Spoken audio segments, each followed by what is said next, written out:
ঢাকা সিলেট মহাসড়কে 5% চালককে গাড়ির গতিবেগের সীমা অতিক্রম করায় জরিমানা করা হয়, আবার গাড়ির গতিসীমা অতিক্রম করা 80% চালককে জরিমানা করা হয়নি। ওই মহাসড়কে গাড়ির গতিসীমা অতিক্রম করা চালকের সংখ্যা শতকরা কত? তো প্রশ্নে দ্বিতীয় লাইনে বলেছে যে আবার গাড়ির গতিসীমা অতিক্রম করা 80% চালককে জরিমানা করা হয়নি।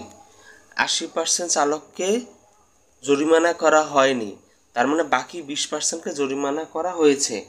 তবে আবার প্রশ্ন বলছে 5% চালককে জরিমানা করা হয়, তার মানে 100-র মধ্যে 5 জনকে জরিমানা করা হয়। তার মানে ওই 100-র মধ্যে 5 জনকে জরিমানা করা হয়, তার মানে এই যে 80% যে জরিমানা করা হয়নি, বাকি যে থাকে আরও 20%, এই 20% থাকে, এই 20%টাই হলো 5 জন।